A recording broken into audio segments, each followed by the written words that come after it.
ವರ, ಮನೆಗೆ ಹೋಗಿಲ್ಲ ಅಂತ ತುಂಬ ಬೇಜಾರಾಗ್ತಿದ್ಯಾ? ನಿನಗೆ ಗೊತ್ತಲ್ಲ ಅಮ್ಮನ ಕೋಪ ಹೇಗೆ ಅಂತ. ನನಗೆ ಯಾಕೋ ಅಮ್ಮನ ಕೋಪ ತಿಳಿಯಾಗತ್ತೆ ಅಂತ ಅನ್ನಿಸ್ತಿಲ್ಲ. ನೀನು ದಯವಿಟ್ಟು ಬೇಜಾರು ಮಾಡ್ಕೋಬೇಡ ವರ. ನನಗೆ ಗೊತ್ತು ನಮ್ಮ ಮನೇಲಿ ನಿನಗೆ ತುಂಬ ಹಿಂಸೆ ಕೊಡ್ತಿದ್ದಾರೆ ಅಂತ. ನನಗೆ ಅದನ್ನೆಲ್ಲ ನೋಡೋದಕ್ಕೆ ಆಗ್ತಿಲ್ಲ ವರ. ವರ, ನೀನು ಈಗಲೇ ನಿಮ್ಮ ಮನೆಯವ್ರಿಗೆ ಫೋನ್ ಮಾಡು. ಇಲ್ಲಿ ಏನೇನು ಆಗ್ತಿದೆ, ಇಲ್ಲಿ ಎಷ್ಟು ಕಷ್ಟ ಕೊಡ್ತಿದ್ದಾರೆ ಇದನ್ನೆಲ್ಲ ಹೇಳ್ಕೋ ವರ. ನಿನ್ನ ಮನಸ್ಸು ಸ್ವಲ್ಪ ಸಮಾಧಾನ ಆಗುತ್ತೆ. ಬೇಡ ಶ್ರೀವಲ್ಲಿ, ನಾನು ಏನು ಅನುಭವಿಸ್ತಿದ್ದೀನಿ ಆ ನೋವು ನನ್ನಲ್ಲೇ ಇರಲಿ. ಅದು ಹೇಗಾಗತ್ತೆ ವರ? ಕಡೆ ಪಕ್ಷ ನಿಮ್ಮ ಅಣ್ಣನ ಹತ್ರ ಆದರೂ ಹೇಳ್ಕೊ. ನೋಡು, ಎಷ್ಟೋ ಸತಿ ನೀನು ಹತ್ಕೊಂಡು ಕೂತಿರ್ಬೇಕಾದ್ರೆ ನಿಮ್ಮ ಅಣ್ಣ ಬಂದು ನಿನಗೆ ಸಮಾಧಾನ ಮಾಡ್ತಿದ್ದ.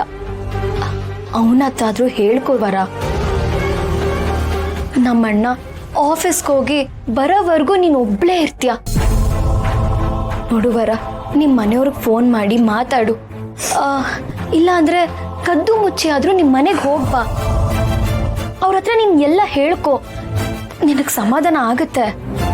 ಇಲ್ಲ ಶ್ರೀವಲ್ಲಿ, ನಾನು ಈ ವಿಷಯನೆಲ್ಲ ಮನೆಯವ್ರಿಗೆ ಹೇಳಿದ್ರೆ ಎಲ್ಲ ನೊಂದ್ಕೊಳ್ತಾರೆ.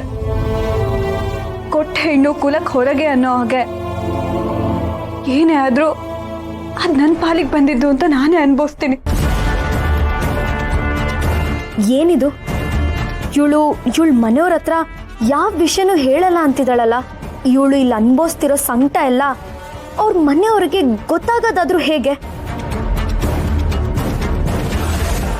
ವರ, ನೋಡು, ನಾನು ನಿನ್ನ ಫ್ರೆಂಡು. ನೀನು ನನಗೆ ಅದಕ್ಕೆ ಆಗಿರ್ಬೋದು. ಅದಕ್ಕಿಂತ ಹೆಚ್ಚಾಗಿ ನೀನು ನನ್ನ ಗೆಳತಿ ಕಣೆ. ನೋಡು, ಯಾರ ಹತ್ರನೂ ಹೇಳ್ಕೋಬೇಡ. ಅಟ್ಲೀಸ್ಟ್ ನನ್ನ ಹತ್ರ ಆದರೂ ಹೇಳ್ಕೋವರ. ಅಮ್ಮ ಹೀಗೆಲ್ಲ ಮಾಡೋದು ನಿನಗೆ ಬೇಜಾರಾಗತ್ತಲ್ವಾ? ನಾನು ಏನು ಮಾಡಲಿ ಶ್ರೀವಲ್ಲಿ? ನಾನು ಆ ಮನೇಲಿ ತುಂಬ ಮುದ್ದಾಗಿ ಬೆಳೆದಿದ್ದೀನಿ. ಆದರೆ ಇಲ್ಲಿಗೆ ಮದುವೆ ಆಗಿ ಬಂದ ದಿನದಿಂದಲೂ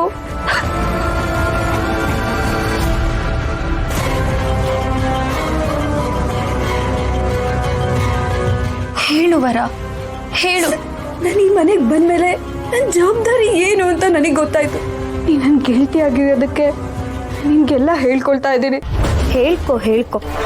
ನೀನು ಹೇಳಿದ್ದನ್ನೆಲ್ಲ ನಾನು ರೆಕಾರ್ಡ್ ಮಾಡಿ ನಿಮ್ಮ ಮನೆಯವ್ರಿಗೆ ಕಳಿಸ್ತೀನಿ. ಅಲ್ಲಿಗೆ ನನ್ನ ಕೆಲಸ ಮುಗಿಯುತ್ತೆ.